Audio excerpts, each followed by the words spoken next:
જીવન પૂરું થાય પછી જઈશ જ્યાં જવાનું હશે ત્યાં. એ માણસ મળી ગયો. એ કૂતરી બચ્ચા આવ્યા, ત્રીજું બચ્ચું આવ્યો. એ આ માણસ, આ કૂતરો, અને પેલોનો શિષ્ય હતો. થોડી સમય રહીને કૂતરું છે મોટું થયું હતું બચ્ચું, તો જરા શરીર લઈને છપ્પુ લઈને મારવા ગયો. અને ત્યારે એ કૂતરો માણસના અવાજે બોલવા લાગ્યો, નહીં નહીં, મને નહીં મારી નાખો, નહીં મારી નાખો. પણ તમે કહ્યું હતું કે તમારે મારી નાખવાનો.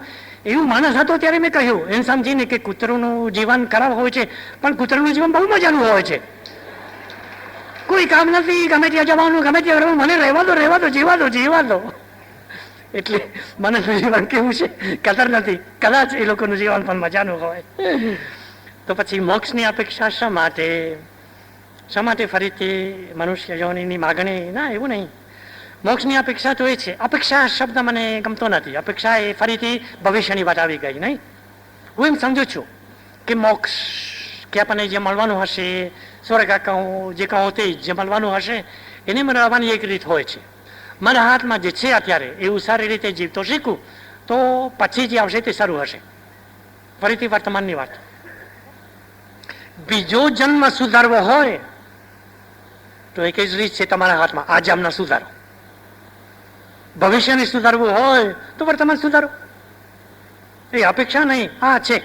અને પછી જે મળવાનું હશે એ આપણને સારું મળશે, સારું રહેશે.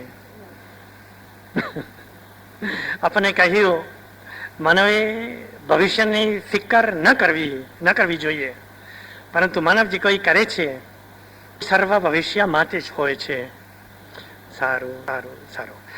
અલબત્ત મેં કહ્યું છે ને કે આપણને તો વ્યવહારુ થવાના,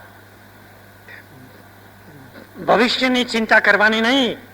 એ વાત સાચી, ભવિષ્યની ચિંતા કરવાની નહીં, પણ ભવિષ્યનો વિચાર કરવાનો નહીં. મેં કહ્યું નહીં, કારણ કે ભવિષ્યની ચિંતા તો ખોટી, પણ ભવિષ્યનો વિચાર એ વર્તમાનનો એક અંગ છે ને. આપ લોકો કહી શકશો કે આજે નડિયાદમાં આવીને મેં પેલું કામ શું કર્યું? પેલું નહીં, પણ શાકવાલ નાખવા પેલું. મેં પૂછ્યું કે આવતીકાલે મારે આનંદ જવાનું છે, તો કેવી રીતે, કોણ મને લઈ જશે? આવતીકાલની વાત, ભવિષ્યની વાત. પણ છે ને, મારે કાલે જવાનું હોય તો આજે એની તૈયારી કરવી જોઈએ. એ સ્વાભાવિક છે. એટલે કે આપણને વર્તમાનમાં આજે સાહજિક રીતે જે વાત આવે તે આજે લેવાની. એ ખોટું નથી.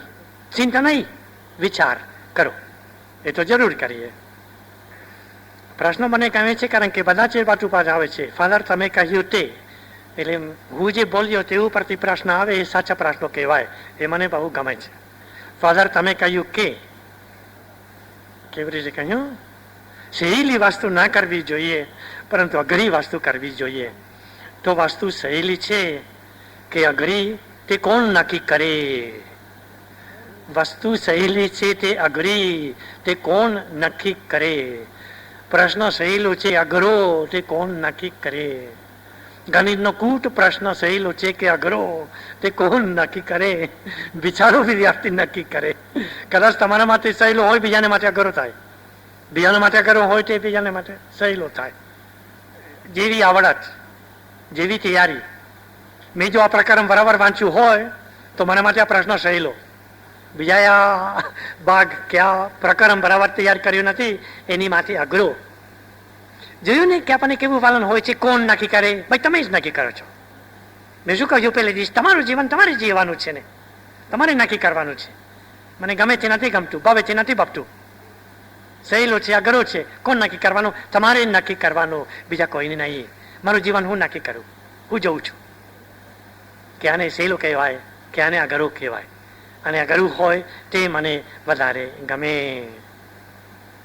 એવા પ્રશ્નો થયા અને એની સાથે મારો પણ આ સમય થયો. અમની સાથે લાંબી વાતો કરવાનું મન થાય, આખી રાત ગળવાનું પણ મન થાય, પણ બીજા કામ છે કરું જોતા મારે લાંબી વાતો કરવાની બહુ ટેવ નથી. આજે બહુ લાંબી વાતો થઈ અને હજુ લાગે છે કે થઈ શકે, પણ એનો અંત પણ લાવવો જોઈએ ને. આવતીકાલે પવિત્ર દિવસ છે, એ છેલ્લો લાવ ખુશી છે આપની માતા પીને. તમારી વાત સાંભળવાથી એવું લાગે છે કે વર્તમાન પૂર્ણ રીતે માણવાથી મોક્ષ મળે છે. શું ખરેખર તે સત્ય છે? ખબર નથી. મોક્ષ શાથી મળે છે મને ક્યાં ખબર હોય? કોઈને ખબર નથી, કોઈને ખબર નથી. અને ખબર નથી એટલે સાચો શિક્ષક તરીકે હું એ વાત શીખ્યો હતો. શરૂઆતમાં ગણિતમાં ગણિત જેવું ચોક્કસ શાસ્ત્ર હોય છે ને, હંમેશા હા કે ના, આ હોય ને આ ના હોય, 2 વત્તા 6 બરાબર 4, 2 વત્તા 2 બરાબર 4, 5 પણ નહીં, 3.5 પણ નહીં, એવું ચોક્કસ હોય. એટલે લાગે છે કે હંમેશા જવાબ આપવો જોઈએ. કોઈ વાત શિક્ષકને ના આવડે તો શિક્ષક બિચારો શું કરે? મને શરૂઆતમાં સંકોચ આપતો હતો, પછી એક દિવસ હું શીખી ગયો કે હું છોકરાઓને કહું, હું વર્ગની વચ્ચે કહું કે ભાઈ તમારા પ્રશ્નનો જવાબ મને આવડતો નથી, આ પ્રશ્નનો જવાબ મને હમણાં ખબર નથી, મને વિચાર કરવા દો, પછી કાલે કહીશ આવડે. તો કેટલી સારી અસર પડે. હું મારી પોતાની મર્યાદા જો સ્વીકારું, હું છોકરાઓની આગળ કબૂલ કરું કે મને આવડતું નથી, તો મારું માન ઓછું નહીં પણ વધારે થઈ જાય. કેમ? કારણ કે પછી છોકરાઓ મારી વાત મનવા તૈયાર થાય. મને આવડતું નથી એનું કહું, એ કહેવા તૈયાર થવું, ત્યારે મને આવડે ત્યારે એ પણ માનશે ને. હું ચોખ્ખું બોલું ત્યારે બધા મારી વાત માને જ, એ મોટો લાભ છે. એટલે મર્યાદા સ્વીકારવાથી ઘણો મોટો લાભ છે.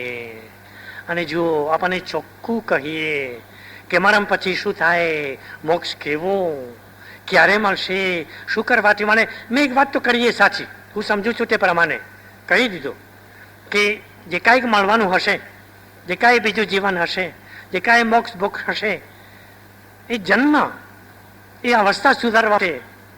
રીત અને રસ્તો તો એક જ છે કે અહીંયા હાથમાં જે અવસ્થા છે એ હું સુધારું. અત્યારે જે હાથમાં છે એ હું મારાથી બને એ સારામાં સારી રીતે કરું, તો પછી જે આગળ ઉપર આવશે એ થશે. આગળ ઉપર શું છે એ મને ખબર નથી, અને ખબર નથી એમ કહેવાથી મને આનંદ થાય, મને ગર્વ રહે. મારી મર્યાદા સ્વીકારું એટલે મારી વાત વધારે માન્ય થઈ જાય. એક છેલ્લો દાખલો આપું. એક ઝેન ગુરુ હતા. ઝેન જે જાપાન, ચીનની મોટી જીવનની કલા હોય છે, જેના ગુરુ બહુ મોટા જ્ઞાની હોય છે, જેમની પાસે બધા પ્રશ્નનો જવાબ હોવો જોઈએ એમ લોકો માને છે. એવા એક ઝેન ગુરુની પાસે કોઈ વખત આપ જેવા લોકો જઈને આના જેવો પ્રશ્ન પૂછ્યો, અને ગુરુને પૂછ્યું કે ગુરુજી, મરણ પછી શું થાય, મોક્ષ ક્યાંથી મળે, આ જાતના ઊંચા ઊંચા મોટા મોટા પ્રશ્નો. અને બહુ નમ્રતાપૂર્વક એ ગુરુજી બોલ્યા, મને ખબર નથી, મરણ પછી શું થાય હું જાણતો નથી. એ લોકોને ખોટું લાગ્યું, મોટા ગુરુ થઈને એવું બોલે, એની પાસે તો બધા પ્રશ્નોને જવાબ હોય. ખાસ કરીને મરણ પછીનો જે સૌથી અગત્યની વાત છે ને, આ જીવન જીવવા માટે મરણ પછી શું થાય એનો જવાબ એની પાસે હોવો જોઈતો હતો. લોકોને ખોટું લાગ્યું. એ નવાઈ બતાવી અને ફરિયાદ કરી એમની આગળ કે સાહેબ, આપ તો મોટા ગુરુ, ઝેન ગુરુ બનીને એવું બોલો છો, આપ તો ઝેન ગુરુ છો ને? અને મેં જવાબ આપ્યો, હા હું તો ઝેન ગુરુ છું, પણ મરી ગયેલો ઝેન ગુરુ નથી. એટલે પેલો પ્રશ્ન પૂછ્યો હતું, મરણ પછી શું થાય, હું મળી જાઉં ત્યારે પૂછશો મને, ત્યારે જવાબ આપીશ. મને બહુ ગમ્યો એ જવાબ. એટલે મોક્ષ કેવી રીતે મળવાય, મોક્ષમાં જઈશું ત્યારે મને એ પ્રશ્ન પૂછશો ત્યારે ઘણી ખુશીથી એનો જવાબ આપીશ. આટલા પ્રશ્નો થયા. આવતીકાલે હોળીનો તહેવાર છે, તો એમાં આનંદપૂર્વક એ તહેવાર આપણે માનીશું, આપણે હોળિકા સળગાવીશું, અને એમાં આપણે જે સૌથી દુર્વૃત્તિઓ હોય છે એની હોળી બનાવીશું. આપણને જે ચિંતાઓ હોય છે, આપણને જે બધી કુટેવો હોય છે, જે બધાને તિલાંજલિ આપીને જ મજા કરીને અને આનંદ કરીને નવું જીવન ઉત્સાહથી શરૂ કરીએ. નમસ્કાર. અને હવે મુરબ્બી તારકભાઈને નમ્ર વિનંતી કે તેઓ તેમનું ઉદ્બોધન કરે, વક્તવ્ય ચાલુ કરે. આ બધા નખરા કર્યા કારણ કે નડિયાદ સાથે મારું નાનપણ જોડાયેલું છે. અહીંયા પુરીન મામા બેઠા છે, અરવિલાસ પણ હશે, સીત પણ છે, ઘણા બધા મિત્રો પણ હશે શ્રોતાઓમાં, પ્રેક્ષકોમાં. દુનિયાભરમાં લોકોને હસાવીને આવીએ, પણ કેટલીક ભૂમિ એવી હોય કે જ્યાં તમારું હૃદય દ્રવી જાય, કંઈક ગંભીર વિચાર આવે, કંઈક ઇમોશનલ થઈ જવાય, લાગણીવશ થઈ જવાય. સંભળાય છે? નહીં તો માઇક ને એવું બધું અવાજો કરજો પડતી, પૈસા પાછા માગ્યું. તો એમ કહેવાય કે અમદાવાદ મારી માતૃભૂમિ હતી, તો નડિયાદ મારી માસી ભૂમિ. કારણ કે આ જે કંઈ ચેનચાળા મેં કર્યા, કલમ સાથે જે કંઈ કર્યું, અહીંયા શીખો કહો કે મને પ્રેરણા મળી કહો, પણ એના વડીલો, મિત્રો, બંધુઓ, પરચુરણ એક વસ્તુ તો સ્પષ્ટ કરવી જોઈએ કે લખીને હસાવવું સહેલું છે, પણ બોલીને હસાવવું બહુ અઘરું. કારણ કે લખવામાં શું છે કે 2-3 લાઈન સરખી ના લાગે તો ચેકિંગ લખીએ, સુધારીએ, પાછું લખીએ, પાછું સુધારીએ. પણ અત્યારે હું બોલું છું, તમે હસતા નથી, એટલે મારે આમાં સુધારવાનો સ્કોપ ન રહે. અને આ વસ્તુ મારે માટે કે કોઈને માટે નથી. મારા ગુરુ જ્યોતિન્દ્ર દવે, નામ સાંભળ્યું છે ને? હા, એ મને એમના ભાષણોમાં લઈ જાય, આવું છે તો ચાલો. તો શું થાય કે આ તો 30-40 વર્ષ પહેલાંની વાત છે. જ્યોતિન્દ્રભાઈ કે ચાલ મારી સાથે, તારે આવવું હોય તો. પછી અમે જઈએ. હવે જ્યોતિન્દ્રભાઈ એ વખતે આવા બધા પ્રોગ્રામો થતા નહીં, નાતના થાય, જ્ઞાતિઓના સ્કૂલોના થાય, કોલેજોના થાય.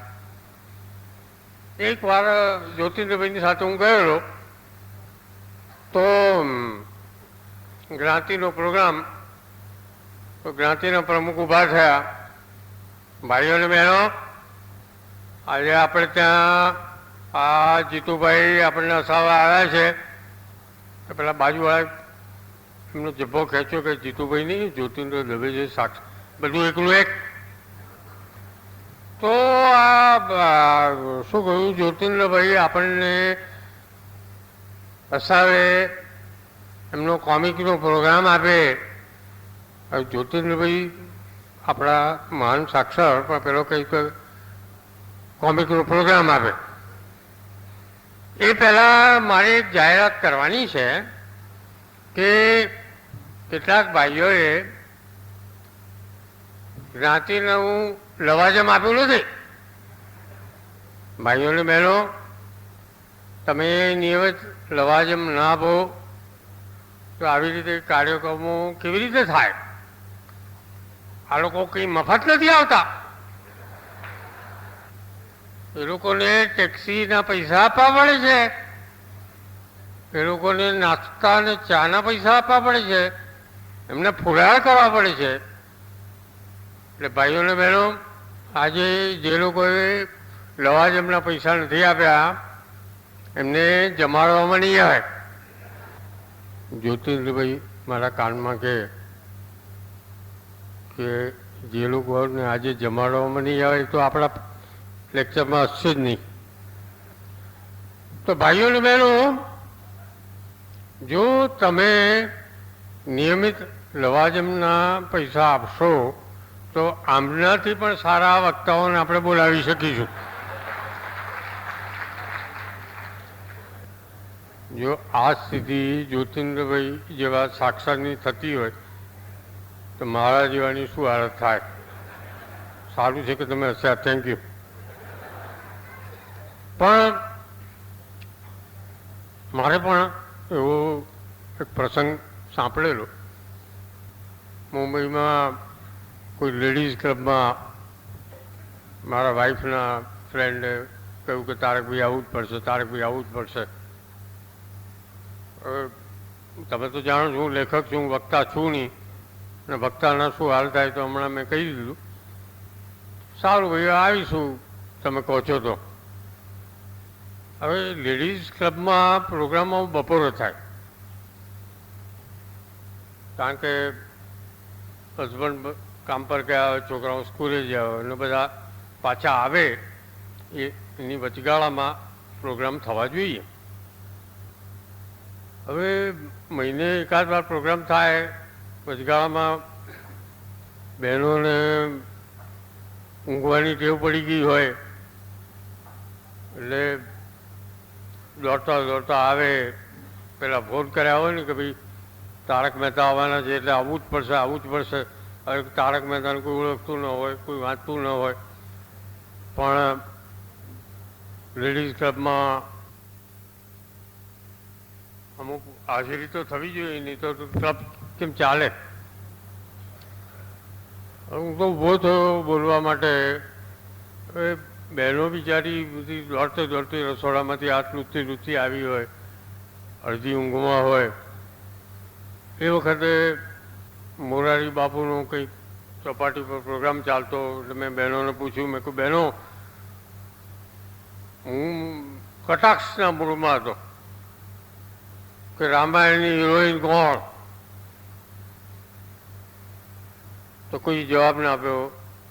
મેં કહું તમે એમ સમજતા હશો કે રામાયણની હિરોઈન સીતા, પણ રામાયણની હિરોઈન કૈકેયીને કારણે રામાયણ થયું એમ કરીને એમાંથી કઈ ગણતરીપૂર્વક રામને કાઢ્યા, કઈ અયોધ્યાની શુભેચ્છા ઈચ્છી હતી, એમનું કલ્યાણ કરવા ઈચ્છી હતી, એમ કરીને બધી પંચવર્ષીય યોજનાઓ કરીને મેં કૈકેયીને ને ઇન્દિરા ગાંધીને એમ તેમ બધું ગોઠવીને મૂક્યું, પણ કોઈ હસ્યું નહીં. હું તો ફ્લોપ થઈ ગયો અત્યારે જેમ થઈ ગયો એમ. પછી એક બહેને મારાથી કંઈ 4-6 ગણા મોટા હતા કે તે તારકભાઈ તમે અમને પેટ પકડીને હસાવ્યા નહીં.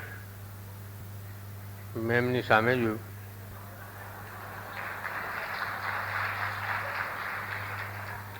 એ સાઈઝ જોઈ. બેન આટલા બધાની વચ્ચે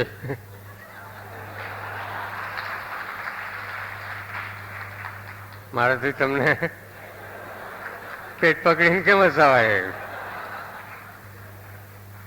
આ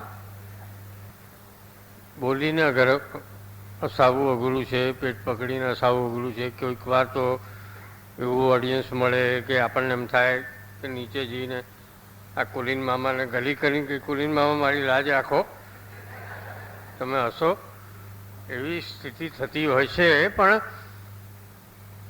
થોડું સિરિયસ પણ કહેવું જોઈએ, કારણ કે દુનિયાભરના હાસ્યકારોએ, હાસ્ય સાહિત્યકારોએ કહ્યું છે કે laughter is a very serious business. એના પર સેંકડો પુસ્તકો લખાયા છે. એની આજ સુધી કોઈ વ્યાખ્યા બાંધી શક્યું નથી.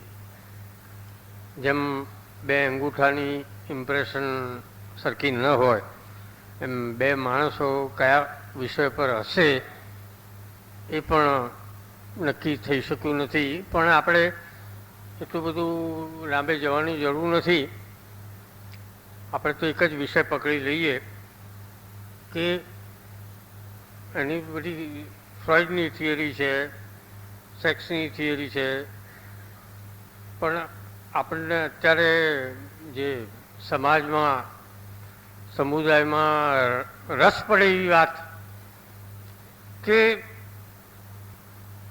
સામાન્ય રીતે એમ કહેવાય કે કોઈ માણસ કેળાની છાલ પર લપસી પડે લોકો હશે. ચાર્લી ચેપ્લિને કહ્યું કે ભાઈ એવું નથી, કોઈ આંધળો માણસ કેળાની છાલ પર લપસી પડે, કોઈ અપંગ માણસ લપસી પડે તો હશે નહીં, માણસો દોડતા જઈને એને ઊભો કરે એને મદદ કરે. એટલે મૂળ વાત એક જ વસ્તુ છે કે ક્યારે માણસ હશે જ્યારે ચડિયાતાપણાનો ભાવ થાય. કેળાની છાલ પર હશે માણસ કોઈ ડિક્ટેટર હોય, બોલો 3 પીસ સૂટમાં ટાઈ બૂટ પહેરીને આવ્યો હોય, મર્સિડીઝમાંથી ઉતરે, આમ મોડામાં પાઇપ હોય કે ચીરૂટ હોય કે સિગરેટ હોય અને ઊંચું જોતો હોય, એનો પગ છાલ પર પડે, પગ ઉપર જાય એ પોતે નીચે જાય, ત્યારે લોકો હશે. શેને માટે?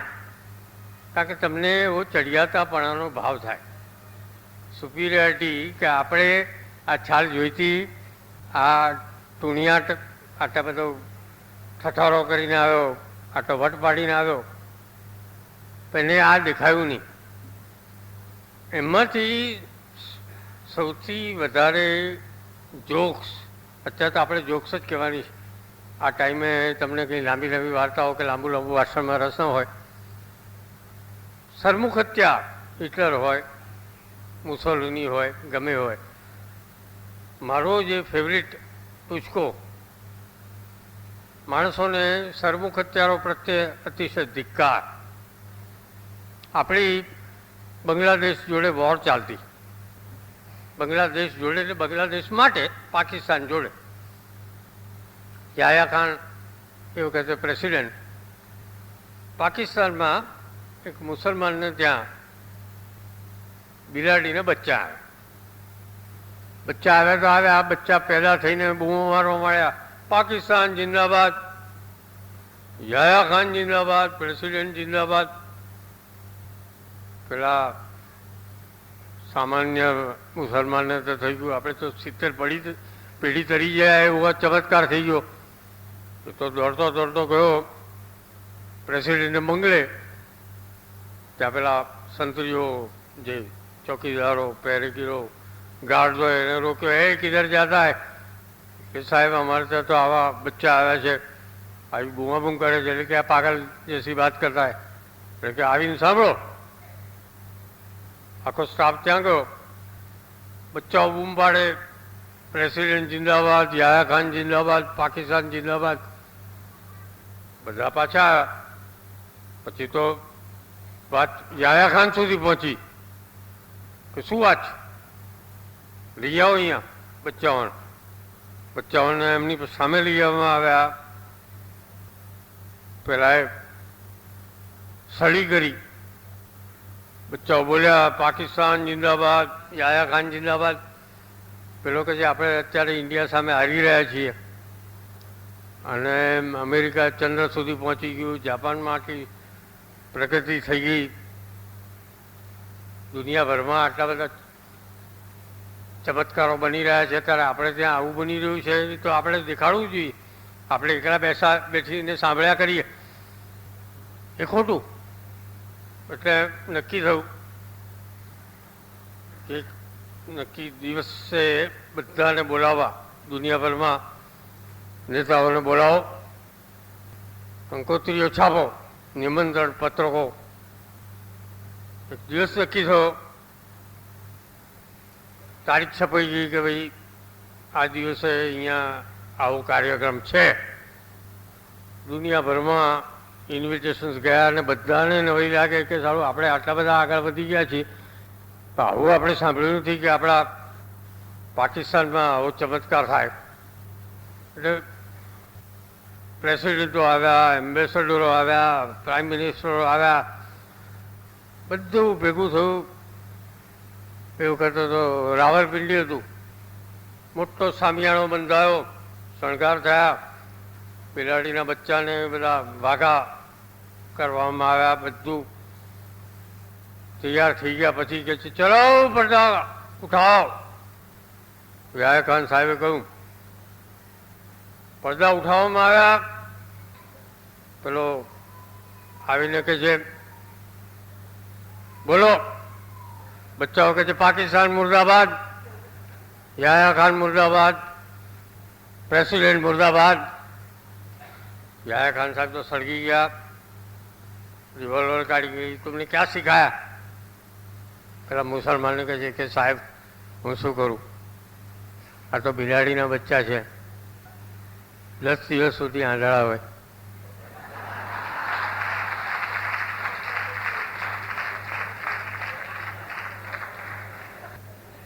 તમે આ બધો પ્રોગ્રામ ગોઠવ્યો, 10 દિવસ થઈ ગયા, એમણે પાકિસ્તાન જોયું, તમને જોયા.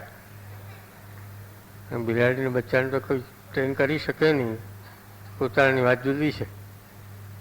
એમને જે દેખાયું એ બોલે છે, હું શું કરી શકું, મારું હજ મારી નાખો. તો સરમુખ હત્યારો સામે કે પોલિટિક્સની સામે આમ તો આપણા જીયા સાહેબની બી જોક છે કે પેલો પછી આમ વાળ કાપવા આવ્યો, वाह कापता कापता कहते साहब ये जो राजीव गांधी का पॉलिसी है, चुप रहा, बाल काट, राजीव गांधी का मत नाम मत बोल. पेलो वही आम कैची चलावे, आम कैची चलावे. पाछो वही 2-4 मिनट के साहब वो राजीव गांधी, मैंने तुमको बोला ना राजीव गांधी का नाम मत लो, बाल काटो. वही 5 मिनट थाय साहब वो जो राजीव गांधी, जिया साहब बगड़या, कब मैं तुझे मार डालूंगा, तू बार बार राजीव गांधी का नाम क्यों लेता है?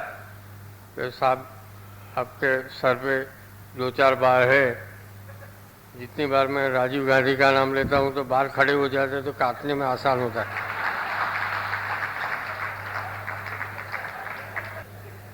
આ સરમુખત્યારોની વાત થઈ, પણ હવે આપણે ત્યાં આવીએ. સોરી ચીમનભાઈ તો હયાત નથી, પણ એમના ટાઈમમાં બનેલો બનાવ છે. ઉલ્લડમાં દરિયાપુરમાં એક ભાઈને ત્યાં ગધેડો પગથિયામાં ગુજરી ગયો, પેલો પોલીસ ગોળીબારમાં. આપણા પગથિયામાં ગધેડો ગુજરીને પડે એટલે માણસને તકલીફ તો પડે. એ પેલો બિચારો દરિયાપુરનો પટેલ કોર્પોરેશનમાં ફોન કરે કે ભાઈ અમારે ત્યાં આવી રીતે ગધેડો ગુજરી ગયો છે. એટલે કેવી રીતે ગુજરી ગયો? એટલે કે જે પોલીસ ગોળીબારમાં. એટલે કે તો પછી પોલીસની જવાબદારી. એટલે પોલીસમાં ફોન કરે કે ભાઈ આ ગધેડો ગુજરી ગયો છે, ગધેડો તમારે ગુજરી ગયો તો કોર્પોરેશનની જવાબદારી. અહીં ફોન કરે, ત્યાં ફોન કરે, ગધેડો પડી રહે, કોઈ ઉપાડનારું નહીં. અને પછી ચીમનભાઈને ફોન જોડ્યો, એમના સેક્રેટરીને. હવે ઉલ્લડના દિવસો પેલા સેક્રેટરીને ફોન કરીને કે ચીમનભાઈને આપો. એ કોણ છો, શું છે? એટલે કે અમે દરિયાપુરમાં બોલીએ છીએ, અમે એમના પટેલ છીએ, એમના અમારે પેલું પટેલ સાંભળ્યું ને આ બધા સેન્સિટિવ દિવસ હોય એટલે પેલા ચીમનભાઈને ફોન આપેલો. ચીમનભાઈ ફોન લીધો, શું જોઈએ છે? ચીમનભાઈ સામાન્ય રીતે આવો સવાલ પૂછતા ફોન પર.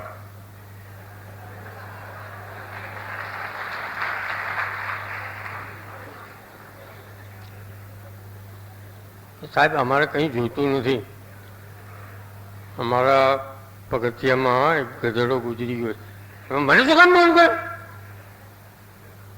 સાહેબ અમે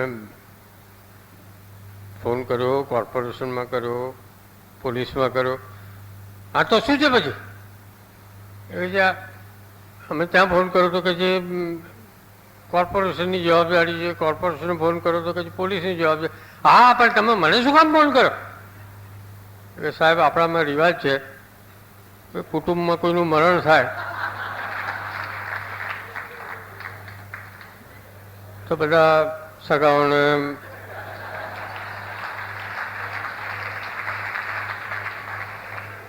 ઇન્ફોર્મ કરવા જોઈએ એમ. એટલે હવે તો પાછું ઇલેક્શન આવશે. ઇલેક્શનમાં બધા પેલી જૂની ટોપીઓ કાઢશે, સ્ટાર્ચ કરાવશે, દોડાવશે. કેમ છો ભાઈ? કેમ છો કુલીનભાઈ? કેમ છો અરબિલાસભાઈ? કેમ છો હસીફભાઈ? એમ શરૂ થઈ જશે. એમ નેતાજી નીકળી પડેલા, એમની પાછળ એમના ચમચાઓ. કેમ છો ભાઈ? કેમ છો? શું છે? શું છે? ગામની ભાગોળે પહોંચ્યા. ગામની ભાગોળે ખોલ્યું. 13-14 વર્ષની છોકરી ભેંસ ધોતી બેઠેલી. નેતાજી પહોંચી ગયા. કેમ છો બેન? શું કરો છો? ઓહો, ભેંસ જુઓ છો? જુઓ, સારું કરો છો. ધ્યાન રાખો, ભેંસનું પર ધ્યાન રાખો, તમારું પણ ધ્યાન રાખો. એટલે વારા કરે. એમની માં અંદર રોટલા ઘડતી હતી અને એમ થયું કે આ એક બહાર ભરતા સરતા અવાજો આવે છે. એટલે એણે અંદરથી બૂમ મારી, બેટા પારકા મરદો સાથે વાત નહીં કરવાની, અંદર આવતી રહે. છોકરી કહે છે, ના પારકા મરદ નથી, આ તો મિનિસ્ટર સાહેબ છે. એટલે કે તું પણ અંદર આવતી રહે ને ભેંસે પણ અંદર લેતી આવ.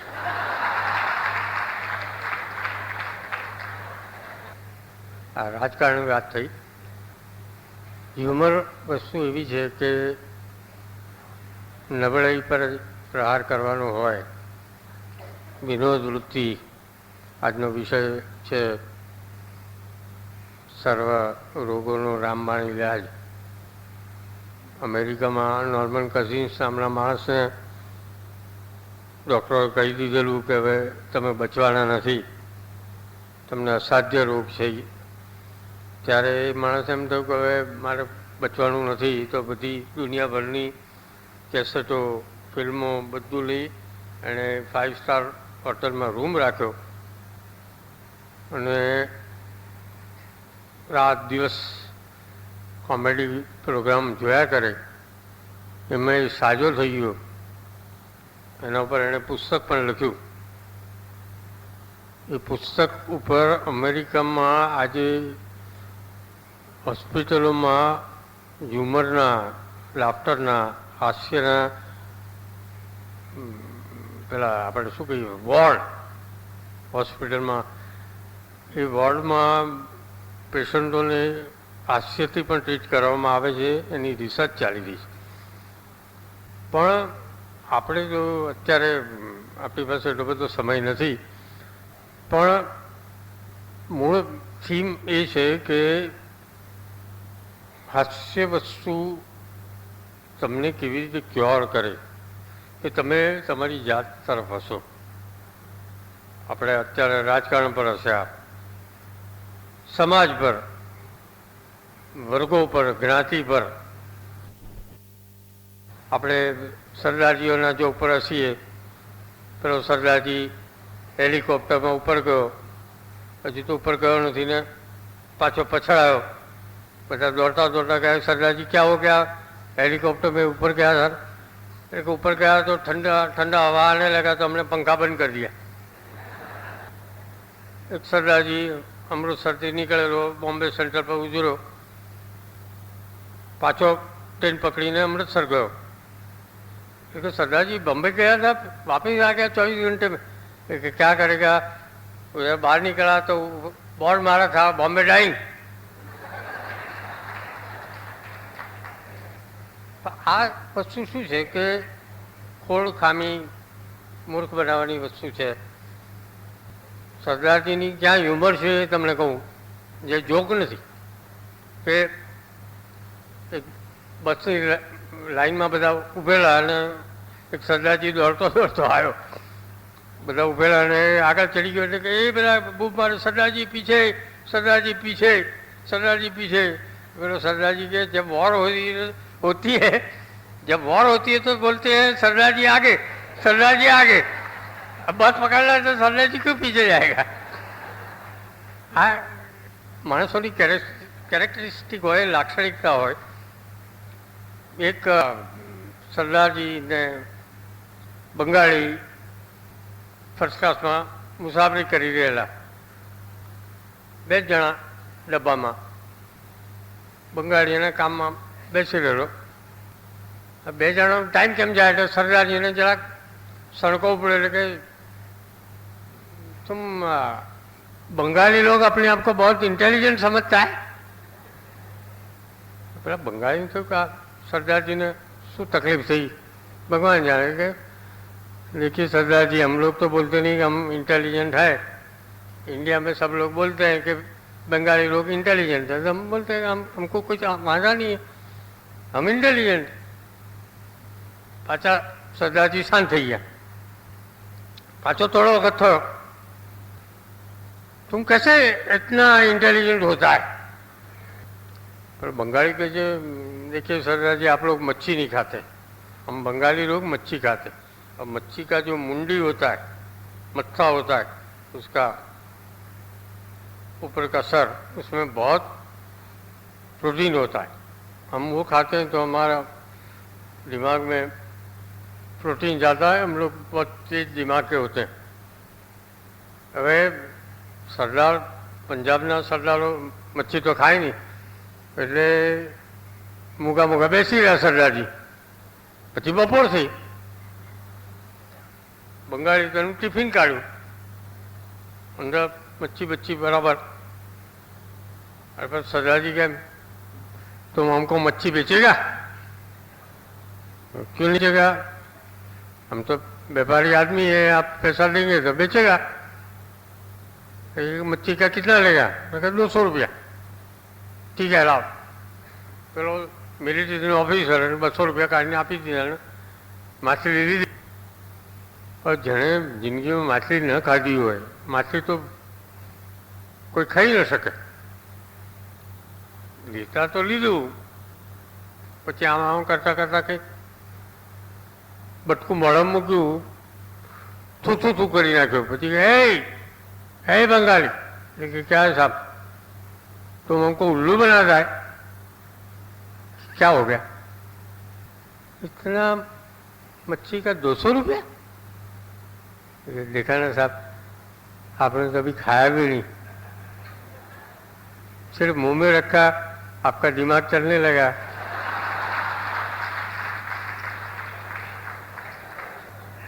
पूरा खा जाते तो बंगाली हो जाते. એ જ રીતે ગુજરાતીઓની લાક્ષણિકતા, આ તો આપણે સામાજિક કેરેક્ટરિસ્ટિક્સ લાક્ષણિકતાઓની વાત કરીએ છીએ કે આવી રીતે ફર્સ્ટ ક્લાસમાં ગુજરાતીને સરદારજી બેઠેલા. હવે કંઈ બહુ ઠંડો પવન વાતો હશે તો પેલો ગુજરાતી કંઈ બારી બંધ કરવાનો પ્રયત્ન કરતો હતો. હવે બારી જેમ થઈ ગયેલી, જકડાઈ ગયેલી, એટલે આમ લટકા કરે. એટલે પેલો બગડો सरदार जी कि क्या है तुम गुजराती लोग, सारा दाल भात खाने वाला, कुछ नहीं करने वाला, ऐसा वैसा. बहुत गाळो दीने आम एक झटका ने बारी बंद कर दी थी. एने एटली बधी गाळो दी दीधी पेलो गुजराती आपणो माणस एम थाय के यार आ एक बारी बंद करवामां आटली बधी गाळो दे, खोटું, આનું કંઈ કરવું જોઈએ. કલાક જવા દીધો એને. પછી ઊભો થયો અને ચેન ખેંચવાનો પ્રયત્ન કરવા માંડ્યો.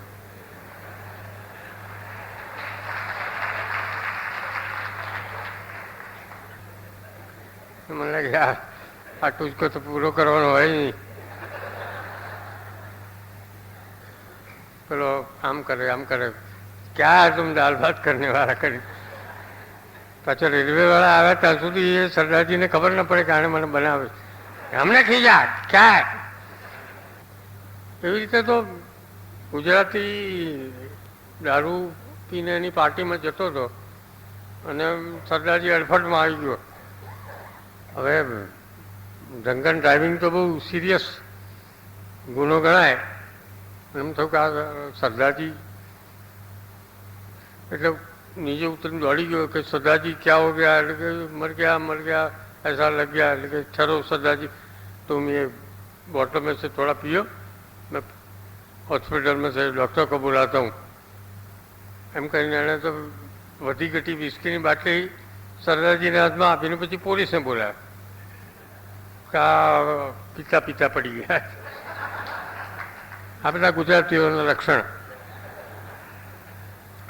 હવે અમદાવાદીઓની વિશે તો તમે ઘણું સાંભળ્યું છે. તમે બોર થતા હો તો કહેજો જા. કોઈ અવાજ નથી કરતો. હા, વચ્ચે વચ્ચે બોલતા રહો. બંધ કરવાનો ટાઈમ થાય ત્યારે કહેજો. હવે અમારે, હું અમદાવાદનો માણસ છું. અમદાવાદમાં શું છે કે ટેબલ યુનિવર્સિટી, એટલે છોકરો જાઓ મોટો, સહેજ મોટો થાય 2-4 વર્ષનો, પછી એને ટેબલ પર બાપ ઊભો રાખે ને કે બેટા ઉસકો માર. ના બાપા વાગે.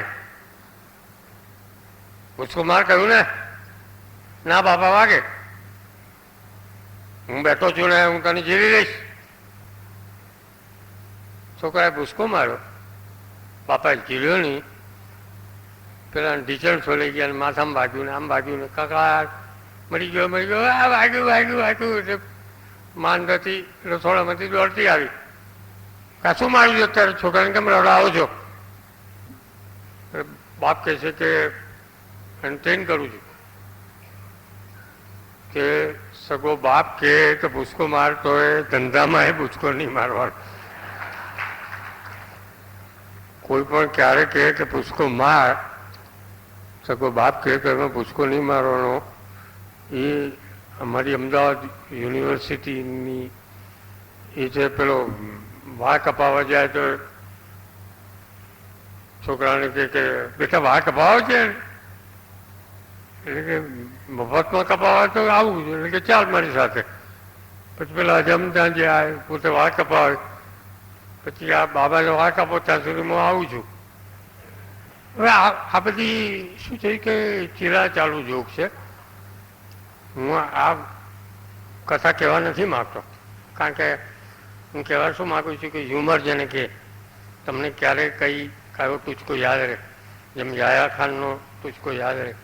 આ બધી અમદાવાદની ચીલા ચાલુ જોક છે કે પેલું અમદાવાદ સ્ટેશનમાં ગાડી આવે અને અંદરથી કોઈ બૂમ મારીને પૂછે કે કોણ સા સ્ટેશન હે, એટલે બહારથી કોઈ કહે કે 5 રૂપિયા દો તો બોલુંગા કે કોણ સા સ્ટેશન હે, એટલે કે સમજ ગયા કોણ સા સ્ટેશન.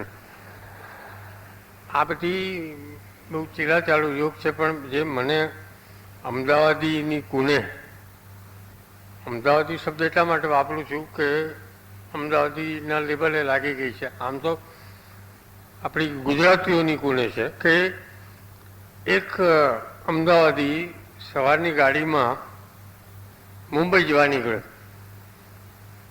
મુંબઈ સ્ટેશને સાંજે ઉતર્યો. પેલા ટીસીએ રોક્યો, ટિકિટ લાવો, એટલે કે ટિકિટ નથી. તો ટિકિટને પૈસા લાવો, કે પૈસા પણ નથી. ટિકિટ નથી, પૈસા નથી, તો તમારે કસ્ટડીમાં રહેવું પડશે. અને આ તો સાંજ થઈ ગઈ, આજે તો વ્યવસ્થિત ટિકિટ આખી મને ઉલ્લુ બનાવે. એના ઓફિસર પાસે ગયો કે સાહેબ આ તો ગઈકાલે આવી રીતે રહ્યો હતો ને અત્યારે ટિકિટ કાઢીને બતાવે. પેલા લોકો જોયું, બધા ભેગા થયા કે કંઈક ગડબડ છે. બધા ભેગા થઈને એની પાસે ગયા કે શું છે ભાઈ? કે સાહેબ ટિકિટ વ્યવસ્થિત છે ને, મને જવા દો. ટિકિટ વ્યવસ્થિત છે પણ આ છે શું કાવતરું કર્યું એમને સમજાવ તો જવા દી. કે જો સાહેબ હું તો પહેલી વાર મુંબઈ આવતો હતો, વેપાર માટે આવતો હતો, મારી પેટીમાં લાખ રૂપિયાનું જોખમ હતું. હવે હું અજાણ્યા શહેરમાં મુંબઈમાં ઉતરું, ગમે તે હોટલમાં જવું, એક તો પૈસા ખર્ચું અને પાછો મારો માલ બાલ ચોરાઈ જાય, કોઈ સલામતી નહીં. એના કરતાં આ શું ખોટું? તમારે ત્યાં કસ્ટડીમાં રહ્યો, તમારા માણસે ચોકી કરી મારા પૈસા બચી ગયા. આ જે કુનેહ હોય છે અને આમાં આગળ ચલાવું, કારણ કે હવે સિરિયસ વાત આવે છે. આ તો બધા ટૂચકાઓની વાત થઈ, પણ જે આ આપણી ગુજરાતીઓની કુનેહની વાત છે એમાંથી બહુ ઇન્ટરેસ્ટિંગ વાત છે જે કદાચ તમે નહીં સાંભળી હોય, કે અમદાવાદમાં એક ઝવેરી મરણ પથારીએ બિલકુલ ઘસાઈ ગયેલો, પૈસા ટકાની, અને એક છોકરો એનો જીવ ગતે જાય નહીં કે આ છોકરાનું શું થશે, છોકરાનું શું થશે. પછી એમ થયું કે હવે મારાથી લાંબુ નહીં ખેંચાય, એટલે છોકરાને બોલાવીને કહ્યું કે જો બેટા, મારી પાસે મૂડીમાં એક આ ડાબડી રહી છે, આની અંદર એક રત્ન છે, નંગ છે, હું ગુજરી જેવું ને બધું ક્રિયાકામ પતી જાય પછી તું રતનપોળમાં જઈને હીરા કાકાને ત્યાં, હીરા કાકા મારી જોડે મારા લંગોટિયા મિત્ર, એમને જઈને આ બતાવજે, એ તને પૈસા આપશે, એમાંથી તારું ભણવાનો બધો ખર્ચો તો નીકળી જશે. બાપ ગુજરી ગયો, બધું પતી ગયું. પછી પેલો છોકરો એ ડબ્બી લઈને રતનપોળમાં હીરા કાકાની દુકાને પહોંચ્યો. પેલા તો જેમ પેલા ઝવેરીઓ આમ કાચ બાચ મારીને જુએ ને, એણે કહ્યું કે બેટા આ તો બહુ અમૂલ્ય રત્ન છે, તું તો અત્યારે સ્કૂલમાં ભણે છે, આટલા બધા પૈસાનું તું શું કરીશ? મને ખબર નથી, મને તો બાપે કહેલું કે હીરા કાકા પર જજે, તમારી પાસે આવ્યો છું, હવે તમે કહો. તું એક કામ કર, તું કાલથી મારે ત્યાં દુકાને કામે લાગી જા, હું તને આ આપણી દુકાનનું એક લોકર આપું છું, આની ચાવી છે, આ લોકરમાં તારી આ ડબ્બી મૂકી દે, આ રત્ન મૂકી દે, કારણ કે આ અત્યારથી તું આ પૈસા કમીને બેસીશ તને કામ નહીં આવે, હું તને દર મહિને પગાર આપીશ. છોકરાને તો ગમી ગઈ વાત, તો સારું. પેલું લોકર બોકરમાં નંગ મૂકી દીધું ને એણે હીરા કાકાને ત્યાં નોકરી કરવા માંડી. 2 વર્ષ 3 વર્ષ પછી તો એક્સપર્ટ થઈ ગયો છોકરો. છેવટે તો પેલું મોનું ઈડું 2-3 વર્ષ થયા એટલે પેલા હીરા કાકાએ બોલાવે ને કે છે, તું તો બેટા નિષ્ણાત થઈ ગયો, પારખો થઈ ગયો ઝવેરાતનો, પણ તે કોઈ દિવસ તારા બાપે જે તને જે રત્ન આપેલું એ કાઢીને જોયું ખરું? કે ના કાકા, હવે મારે એની જરૂર શું છે, તમે પગાર આપો છો, હું ને મારી મા છીએ, અમને તો કશો વાંધો નથી આવતો, અને મારે કોઈ સ્વતંત્ર ધંધો કરવાની હમણાં ઈચ્છા નથી, એટલે મારું સરસ ચાલે છે. એ સરસ ચાલે કે ના ચાલે, પણ તું એનું પારખું તો કર કે શું એ હીરામાં છે, કેટલી એની વેલ્યુ છે, એના કેટલા પૈસા થાય. છોકરાએ આનાકાની કરી, એટલે કે નહીં તું જો. પછી પેલાએ તો પેલું લોકર વોકરની ચાવી લગાડીને કાઢ્યું, પેલું નંગ કાઢ્યું, એ તો એનું મોં ફાટી ગયું જોઈને. એટલે કે બોલ કેટલા પૈસા આના? કાકા આ તો કાચનો ટુકડો છે. આ સાંભળવા જેવી વાત છે, આ રમૂજી ટૂચકો નથી, બહુ ધ્યાનથી સાંભળવાની વાત છે. કે પેલો કહે છે કાકા આ તો કાચનો ટુકડો છે, એટલે કે તારા બાપે આ કાચના ટુકડા સાથે મારી પર સંદેશો મોકલેલો કે હું મારી પાસે આ સિવાય કંઈ નથી, પણ જો તું એ લઈને આવ્યો હોત ને મેં એ ટાઈમે કહ્યું હોત તને કે આ કાચનો ટુકડો છે, તો તને એમ થાત કે આ કાકો લબાડ છે, લુચ્ચો છે, પૈસા આપવા માગતો નથી, મને લૂંટી લેવા માગે છે.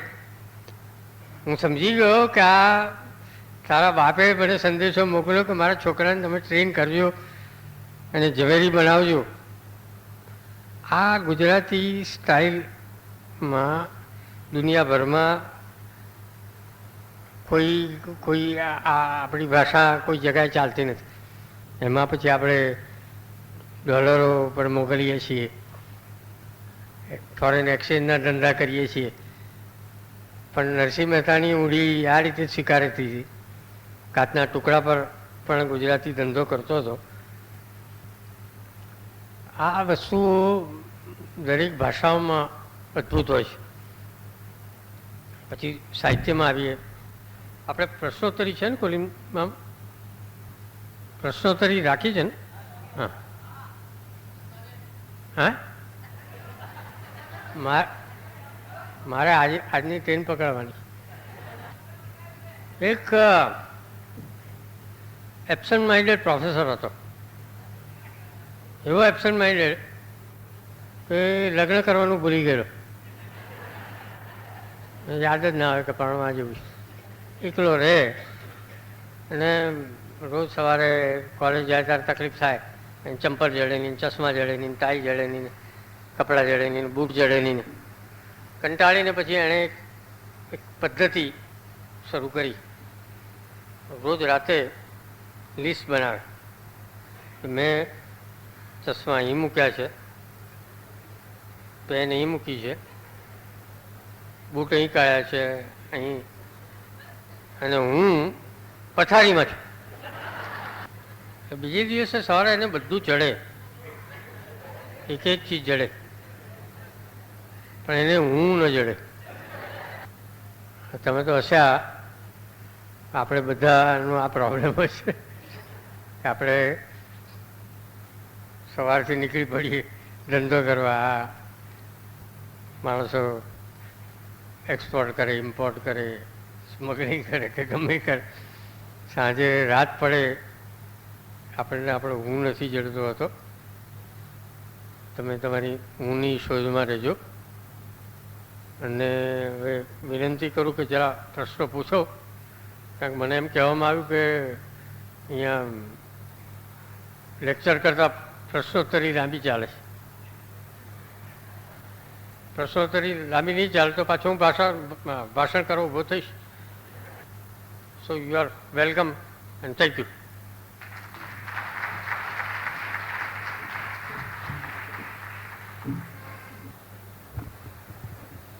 સભાગૃહમાં રહેલા સૌ વોલેન્ટિયર્સ મિત્રોને નમ્ર વિનંતી કે તેઓ જે પણ પ્રેક્ષકોને પ્રશ્નો પૂછવા હોય તેમને ચીટ્સ વહેંચવાની કામગીરી બજાવે.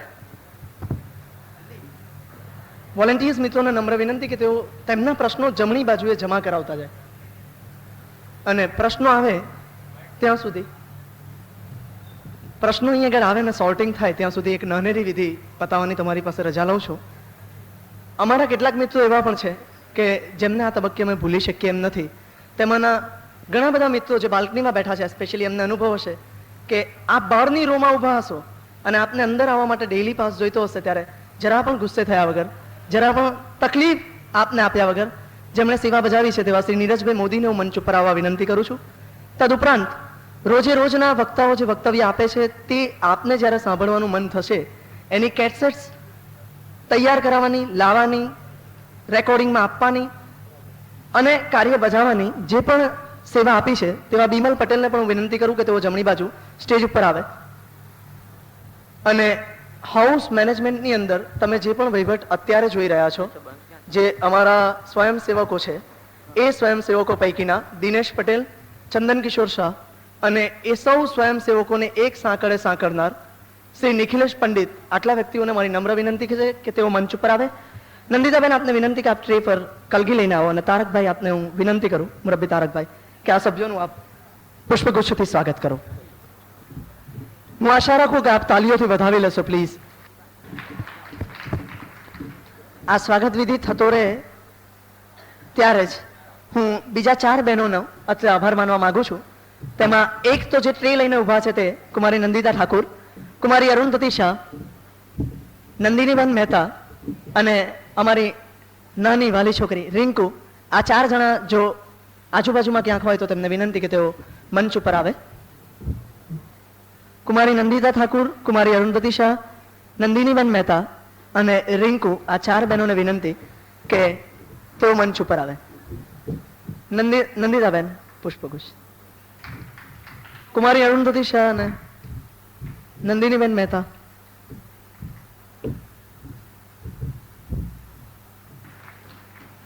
અને હવે તારકભાઈ એમાંથી જ લઈને એ જ બેનને એમાંથી જ પુષ્પગુચ્છ લઈને એ જ બેનને.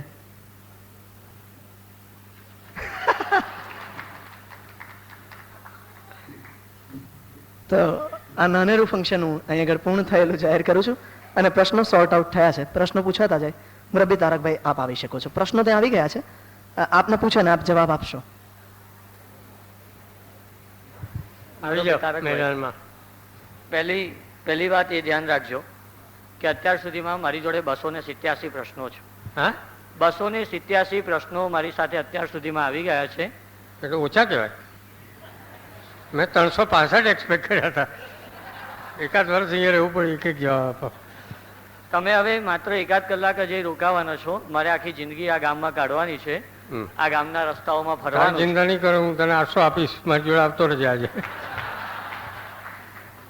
એટલે ટૂંકમાં મારી વિનંતી એવી કે પ્રશ્નોના જવાબો આપજો, ફરી બીજા લેક્ચરો ના આપશો પ્લીઝ. અને આપની હું પરવાનગી લઈ લઉં. હું કોઈ કમિટમેન્ટ નથી કરતો.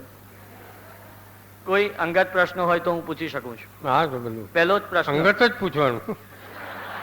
જાહેર તો ઘણા જવાબ આપનારા બેઠા છે. પહેલો પ્રશ્ન, તમે ધીમે ધીમે તરડાયેલા અવાજે કેમ બોલો છો? ધીમે ધીમે ચડાયેલા વાજી કેમ બોલો છો? કોઈ જાણી જોઈને થોડો બોલું છું. તો જન્મથી જ મારો અવાજ તરડાયેલો છે. ત્યાર તો લેખક થયો, નહીં તો મુકેશ ના હતા.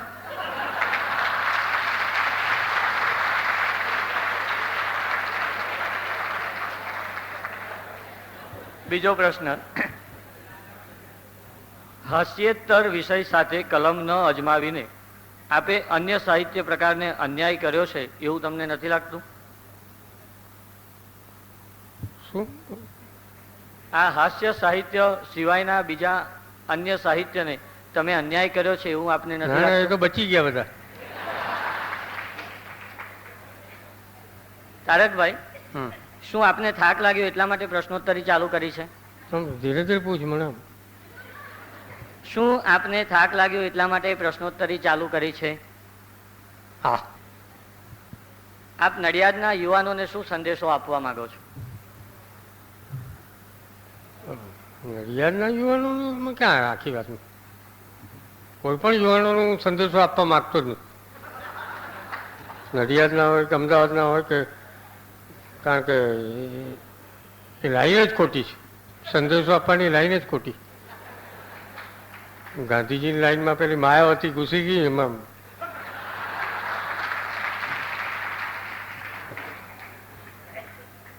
તમારા જીવનમાં સૌથી વધુ સુંદર હાસ્ય પ્રસંગ કયો?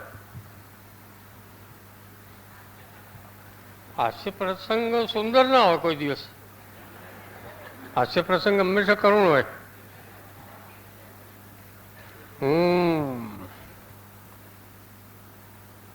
ઇન્ટર આર્ટ્સની પરીક્ષામાં ચોરી કરતા પકડાયેલો એ. તમે સર્જેલો ટપુડો અને અમારો નડિયાદી ટપુડો તફાવત કેટલો લાગે છે? તારા મન મારામાં છે એટલું.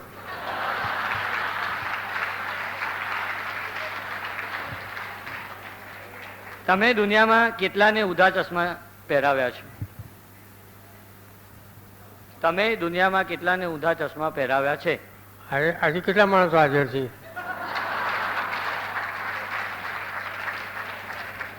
કોઈ દિવસ તમે પહેરી જોયા છે ખરા? કોઈ દિવસ તમે ઊંધા ચશ્મા પહેરી જોયા છે ખરા? એના તો લખાય જ નહીં ને.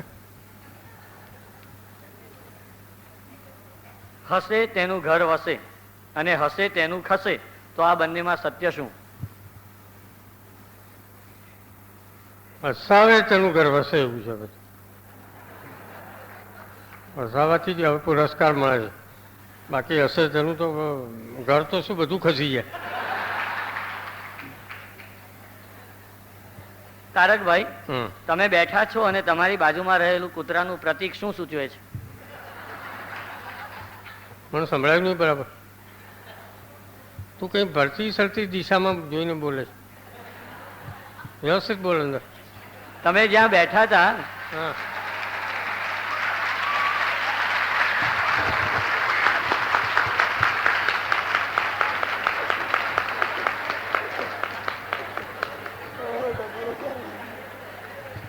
તમે જ્યાં બેઠા હતા હમ. ત્યાં તમારી બાજુમાં મૂકેલું કૂતરાનું પ્રતીક શું સૂચવે છે? ફરી વાત પ્લીઝ.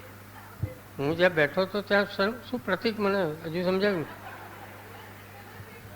મુરબ્બી તારકભાઈ, તમારો ટપુડો ક્યારે મોટો થવાનો છે? હવે આ પ્રશ્ન તો જ્યાં જઉં છું ત્યાં પૂછાય છે. હું સામે પૂછું છું કે ટાર્ઝનના મોડામાં ક્યારે ડેન્ચર આવવાનું છે, ટાર્ઝનને ક્યારે મોતિયો આવવાનું છે, મોડેસ્ટી બ્લેઝ ક્યારે બુદ્ધિ થવાની છે. આમાં મને ટપુડું મોટો કરવામાં વાંધો નથી, તો પછી આ જગાએ 5 વર્ષ પછી મને બધા કહેશે કે ચંપાકલા ક્યારે મરવાના છે, એનોય વાંધો નથી. પછી 5 વર્ષ પછી બધા કહેશે હવે તમે ક્યારે મરવાના છો. આ એક કોમિક કાર્ટૂન સ્ટ્રીપ છે શબ્દોની.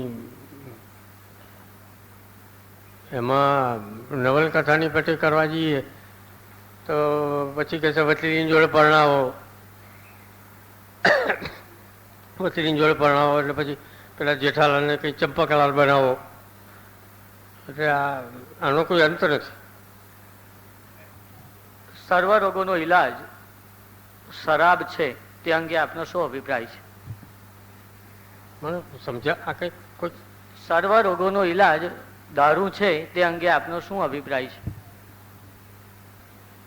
મને આ તારા માઇકમાં દેર ઇઝ નો ક્લેરિટી. અહીંયા આવીને બોલ. સર્વ રોગોનો ઈલાજ પછી દારૂ છે તે અંગે આપનો શું અભિપ્રાય છે? હા, દારૂ. સર્વ રોગોનું ક્યાંથી ઈલાજ હોય? દારૂના અનેક ઈલાજ હોય. દારૂ વિશે તો બહુ કલાક 1.5 કલાક બોલવું પડે એમ છે, કારણ કે અનાદિકાળથી એ વસ્તુ ઉપચાર તરીકે આવી રહી છે અને વ્યસન તરીકે ચાલી રહી છે. પણ એ બહુ ગંભીર જવાબ છે અને હું એનો વ્યસની છું એટલે અત્યારે જવાબ નહીં આપું.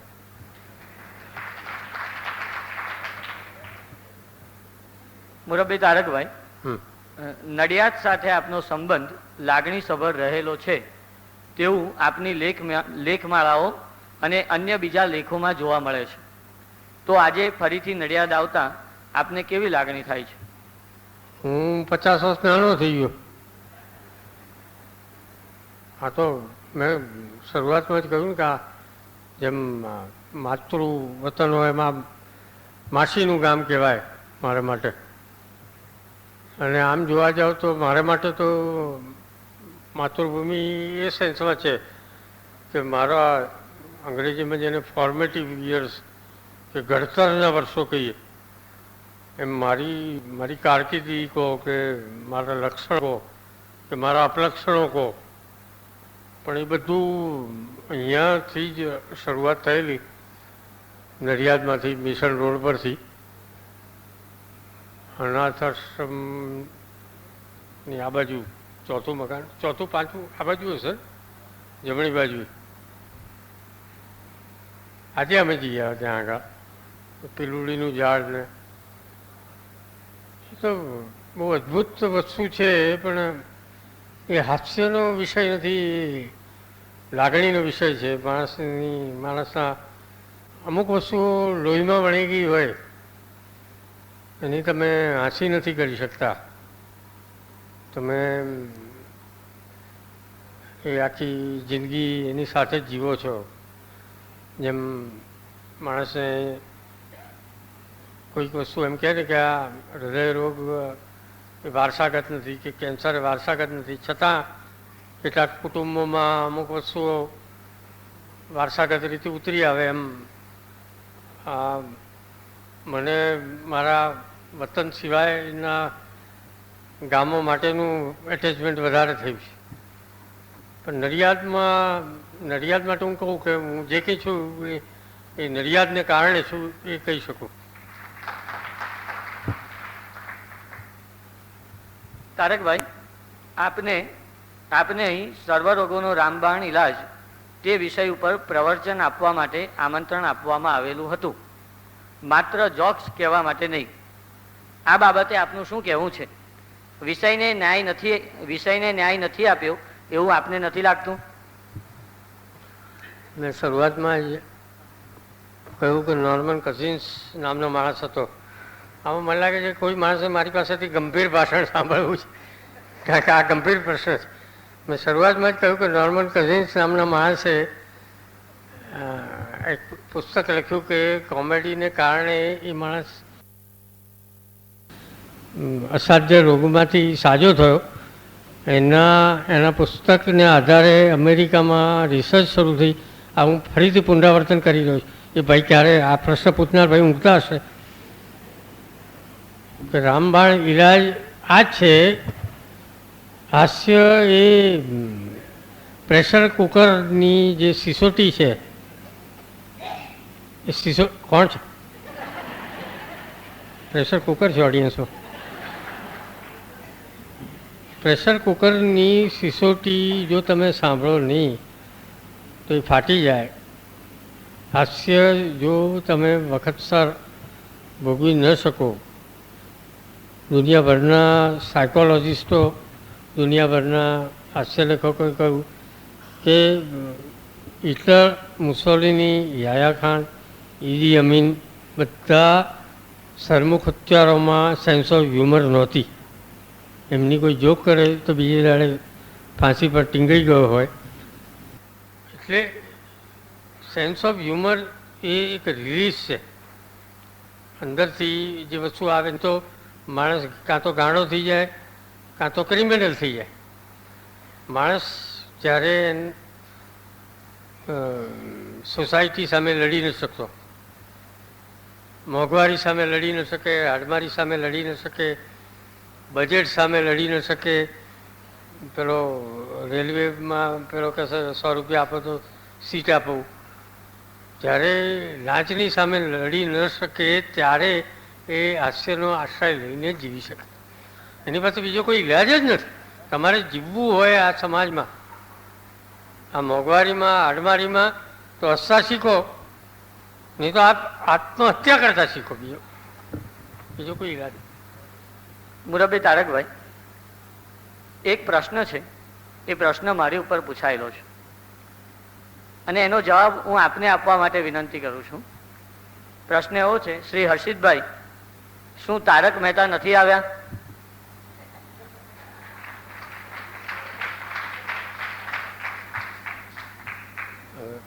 એમને સાક્ષાત ઊભા થવા દો. ભાઈ, પ્રશ્ન પૂછનાર તમે આવ્યા છો?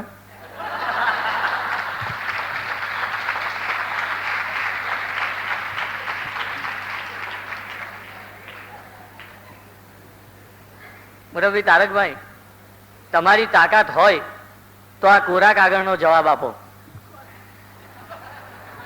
તમારી તાકાત હોય તો આ કોરા કાગળનો જવાબ આપો. કોરા કાગળ? કોરા કાગળનો. કોરા કાગળનો જવાબ આપ્યા કરું છું ભાઈ. જન્મ્યો ત્યારથી હવે એની ઉપર જેની પાસે કોરો કાગળ હોય મારી કુંડલી મારી લો. મિથુન લગ્ન,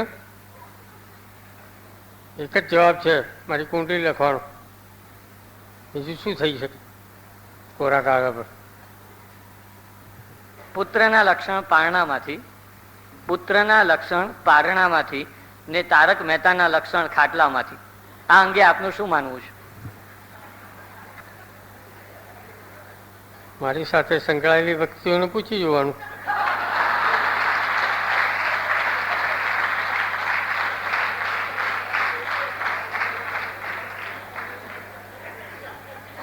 તારકભાઈ, રમૂજ અને આનંદ જીવનનો એક જરૂરી ભાગ છે, પરંતુ તેનું પ્રમાણ કેટલું અને તેની કક્ષા કેટલી હોવી જોઈએ? હવે પાછું પેલું શું છે કે કેસેટ પાછી રિવાઇન્ડ કરીને કહેવાનું કે ખોળ ખાંપણ નબળાઈઓ પરના ટૂચકા હોય, લંગડા લૂલા પરના ટૂચકા હોય. આપણે સિલેક્ટેડ વસ્તુઓ, જેને કહીએ પ્રતિનિધિ ટૂચકાઓ, કોમ્યુનલ, એ દેખાડ્યા કે રજૂ કર્યા. એટલે ટૂચકાઓમાં કે હ્યુમરમાં કશો વાંધો નથી. આપણે આપણી જાત પર હસતા શીખવું જોઈએ. આપણી મર્યાદાઓ, આપણી નબળાઈઓ. આજે લોકો મને શેને માટે વાંચે છે? કારણ કે હું લોકોની હાંસી નથી કરતો. સમાજમાં જે કંઈ ચાલી રહ્યું છે, મોંઘવારી હોય, હાડમારી હોય, માણસો કેટલા દુઃખમાંથી પસાર થતા હોય, એમાં જે 2 નંબરના પૈસા સાથે મટકા કિંગ મોહનલાલ હોય કે 2 નંબરનો જેઠાલાલ હોય, એની સામે એક પ્રમાણિક શિક્ષક હિંમતલાલ હોય, એને કેટલા પ્રોબ્લેમ્સ થતા હોય.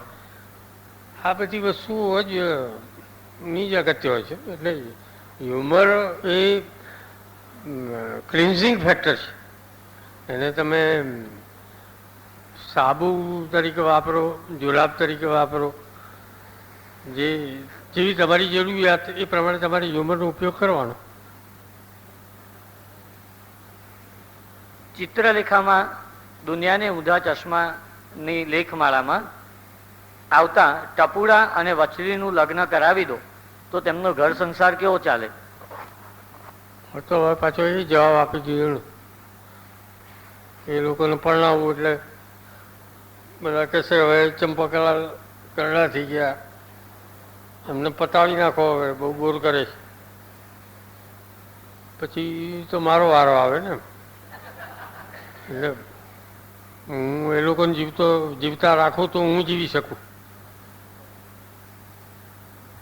એક્શન રિપ્લેમાં આવતી આપની આત્મકથા સાચી છે કે ખોટી છે? ટાઢા પરના ગપ્પા તો નથી મારતા ને? આત્મકથા જ હોય ને. આત્મકથામાં ગપ્પા કેવી ચાલે? કોઈ કે ટાળાપુરનું સવાલ પૂછ્યો,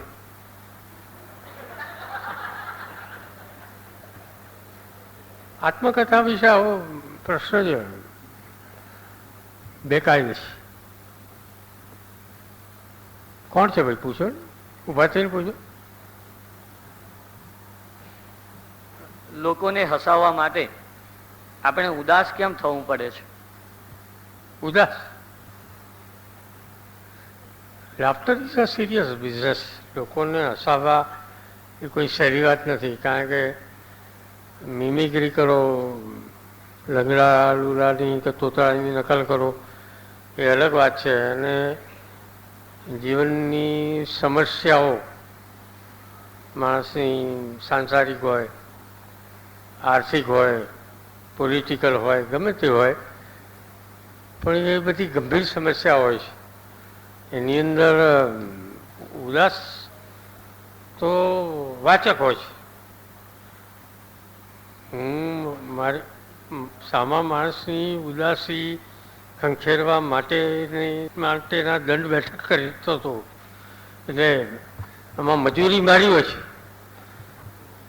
એટલે ઉદાસ તો તમે પણ હો, ઉદાસ હું પણ હોઉં, પણ મારી પાસે એની સામે કોઈ હથિયાર નથી કે જેની સાથે હું પાકિસ્તાન સાથે લડવા જઉં કે મનમોહનસિંહ સાથે લડવા જઉં. બધા વખાણ કરે કે આ બજેટ, આ બજેટ. અરે ભાઈ, બજેટ તો ઉદ્યોગપતિ માટે છે. મારા ટેક્સીના 2 રૂપિયા વધી ગયા, એનું શું કરવાનું? પણ એ મારી ઉદાસીનતા માટે મારું શું કામ ગામમાં રોગચાળો ફેલાવવો જોઈએ? એટલે મને એમ થાય કે મારે લોકોને તો હસાવવા જોઈએ. આ તો કાયમનું છે.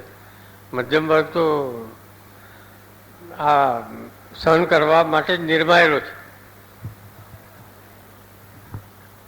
1 મિનિટ પ્રશ્ન પૂછે તે પહેલા શ્રોતાઓને નમ્ર વિનંતી કરવાની કે આપ હોલની વચ્ચે આવન જાવન કરીને ખલેલ ન પહોંચાડો. શ્રોતાઓને નમ્ર વિનંતી કે જેમને જવું છે એ પહેલા જ જતા રહે. વક્તવ્ય ચાલુ હોય ત્યારે હોલની વચ્ચે આવન જાવન કરીને ખલેલ ન પહોંચાડે, પ્લીઝ. મુરબ્બી તારકભાઈ, હા, જો તમારા હાસ્યના વ્યાખ્યાનમાં બિલકુલ તાળી ન પડે તો શું થાય? તો હું તાળી પાડવી છું. મારી જાતને ગલી કરું. પેલા બેને કહ્યું કે તારકભાઈ તમે અમને પેટ પકડીને હસાવ્યા નહીં, મારે આમ નીચે ઉતરીને 2-4 જણને ગાલી કરવી પડતી છે. તારકભાઈ, મુશ્કેલીના સમયમાં હાસ્ય કેવી રીતે શક્ય બને? આ તો પાછા બધા રિપીટેટિવ ક્વેશ્ચન છે કે પાછું મેં કહ્યું જેમ કે સેફટી વાલ્વ છે. મુશ્કેલીના સમયમાં જ્યારે માણસ લાચાર હોય, તમારી પાસે કોઈ શસ્ત્ર ન હોય, ત્યારે તમે હાસ્ય સિવાય શું કરી શકો? કારણ તમે ગુજરી જાઓ. એ મેં કહ્યું આમાં 3 શક્યતા હોય છે કે માણસ કોઈની હત્યા કરે, આત્મહત્યા કરે અથવા હશે. આમાં કોઈ બીજા વિકલ્પ નથી હોતો. માણસ હિંસક થઈ જાય.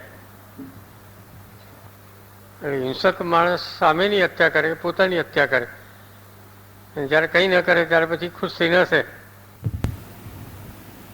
એને એ સવાલો આવ્યા કરે જુદા જુદા શબ્દોમાં. કંઈ નવું કાઢો યાર. દુનિયાને ઊંધા ચશ્મા ટાઇટલ હા તમે કેવી રીતે સિલેક્ટ કર્યું? હા, એ ઠીક છે કે મેં નાટક લખેલું, એટલે મારા ત્રિંકી નાટકનું ટાઇટલ હતું. હવે એની અંદર તો સત્ય ઉપરને બહુ આખી કોમેડી હતી. પણ પછી એ નાટક ચિત્રલેખાના એડિટરને બહુ ગમી ગયું. એટલે મને કહે છે તમે આટલું સારું નાટક લખી શકો છો, એટલે આપણે ત્યાં કોલમ કેમ ન લખો? તો મેં કહું ભાઈ હું તો નાટકનો માણસ છું, મારામાં કોઈ એવી ડિસિપ્લિન નથી કે દર અઠવાડિયે લખું. હું તો ગમે ત્યારે લખું, ગમે ત્યારે ન લખું. એટલે કહે છે કે તમને કોણે કહ્યું ગમે દર અઠવાડિયે છાપીશું?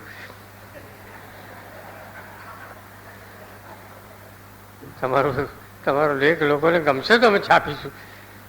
તમે લખો, અમે છાપીએ, અરસપરસ રાખો, લોકોને ગમે ને અમે છાપીએ. એ પ્રમાણે જો ચાલ્યા કરે ઠીક છે. એ રીતે આખું કોલમ નક્કી થયું. મારા માળાના પાત્રો ધ્યાનમાં રાખીને મેં લખ્યા અને લોકોને ગમ્યું. એ વખતે આ ટાઇટલ પેલું મારા નાટકનું ચાલતું હતું, એટલે કે જે આ ટાઇટલ સારું કોલમ માટે પણ, કટાર માટે પણ. એટલે એ રીતે નાટકનું ટાઇટલ મારી કટાર પર. હાસ્ય એ માનસિક રોગનો ઈલાજ છે કે શારીરિક રોગનો? અને જો શારીરિક રોગ માટે હાસ્ય જરૂરી હોય તો શરૂથી કેમ નહીં? હાસ્ય એ માનસિક સાંભળ્યું છેલ્લું શું? શારીરિક રોગ માટે હોય તો શરૂથી જ કેમ નહીં? એટલે રોગ શરૂ થયા પહેલેથી પહેલી વાત એ કે માણસ એક જ પ્રાણી એવું છે કે જે હસી શકે. જાનવરો હસતા નથી.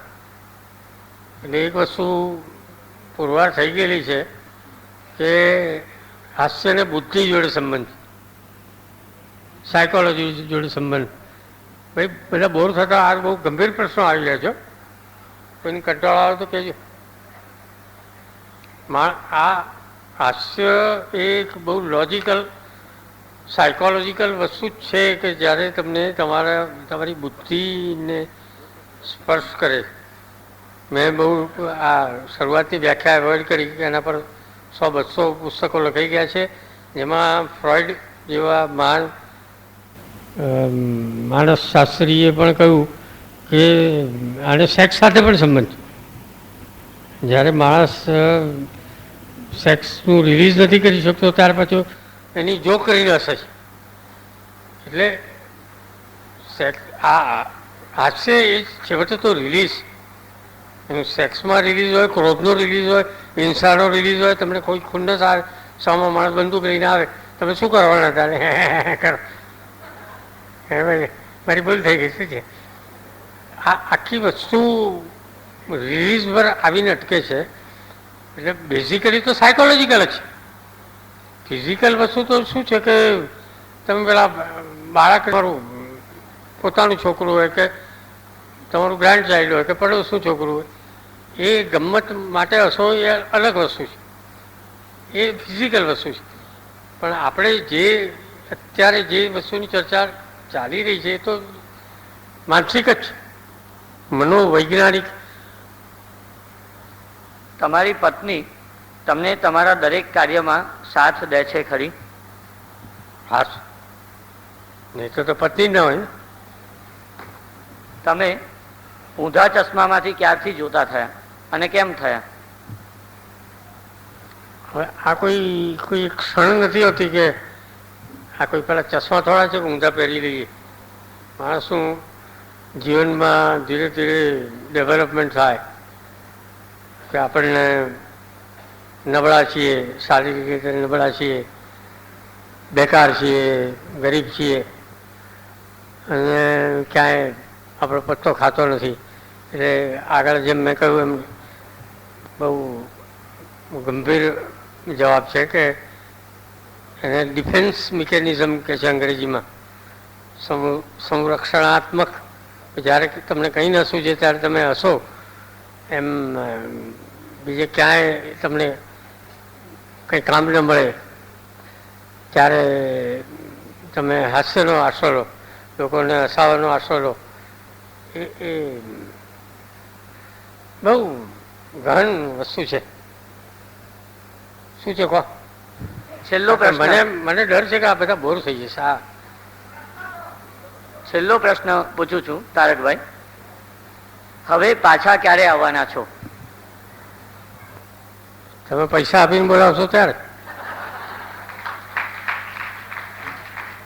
તમે શું ઉપરથી કહ્યું? હા, હવે આમાં એવું છે ને ભાઈ કે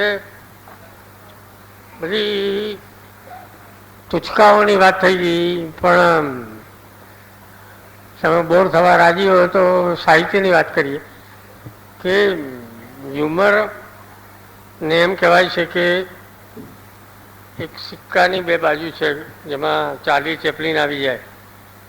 જેમાં ચાર્લી ચેપ્લિને કહ્યું કે ભાઈ આ ગમે માણસ દપસી પડે એટલે આપણે હસીએ નહીં. એ રીતે સાહિત્યમાં પણ ઘણી બધી કૃતિઓ લખાયેલી છે. હું મારી પોતાની એક વાર્તા તમને કહું. પ્લાસ્ટિક સ્માઇલ નામની મેં એક વાર્તા લખેલી.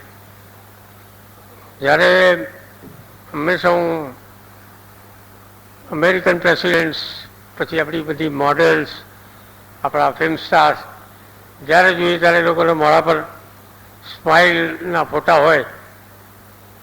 એમાંથી મને એક વિચાર આવેલો કે આ સ્માઇલ વગરનું મોડું હોય તો આ લોકોનું ધંધાનું કેમ થાય. એમાંથી એક મેં વાર્તા લખી.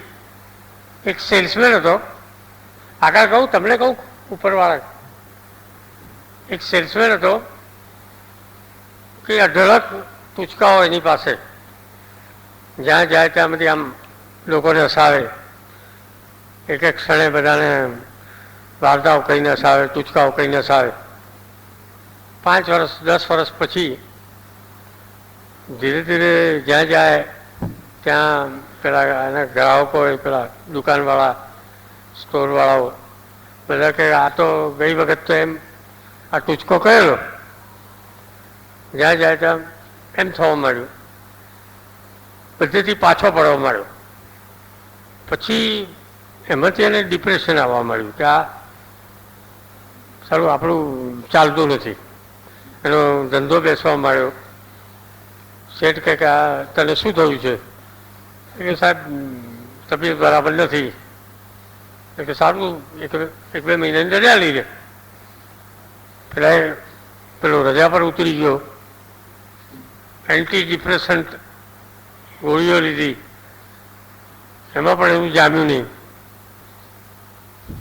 પછી કોઈ કહ્યું કે તું સાયકેટ્રિસ્ટ પાસે જા, મનોચિકિત્સક પાસે. એની બધી બેઠકો કરી, ટ્રીટમેન્ટ લીધી, પણ એમાંય એનો તો પેલો મેલેન્કોલિયા ચાલુ રહ્યો. એનો રડબસ ચહેરો કે સારું મારું કંઈ ચાલતું નથી, મારા ટૂચકા કોઈ હસતું નથી. પછી પેલા કે છે કે હવે લેટેસ્ટ જે અમેરિકામાં આવ્યું છે એ પ્લાસ્ટિક સર્જરી. એટલે તમારે પ્લાસ્ટિક સર્જરી કરીને તમારા ચહેરા પર સ્માઇલ ફિટ કરી દેવાનું. એટલે તમે ટૂચકો કહેતા હો, ભલે ને જૂનો હોય, વાસી હોય, તો તમારા મોઢા પર સ્માઇલ હોય ને એટલે લખીને કહે એટલે સરસ કે સરસ કે સરસ. એ રીતે પેલાને એમ થયું કે જે આપણી જિંદગીને 5-6 વર્ષ રહ્યા છે ભાઈ, આ જોખમ લઈએ. એટલે એને પ્લાસ્ટિક સર્જરી કરાવીને પ્લાસ્ટિક સ્માઇલ ફિટ કરાવી. પ્લાસ્ટિક સ્માઇલ કરાવી એટલે આમ હશે એનો ધંધો જરાક સરખો થયો. લોકોને એમ થાય કે શું કહો સેલ્સમેન છે, ચાલો એને કંઈક આપીએ ધંધો. સારું ચાલ્યું. પછી એક દિવસ એના ગામથી તાર આવ્યો, મધર સિરિયસ. ન સમજો, વાર્તા જ ન સમજ્યા તમે લોકો. એના ગામમાંથી તાર આવ્યો કે મધર સિરિયસ. આવા સ્માઇલ સાથે માણસ મરતી માને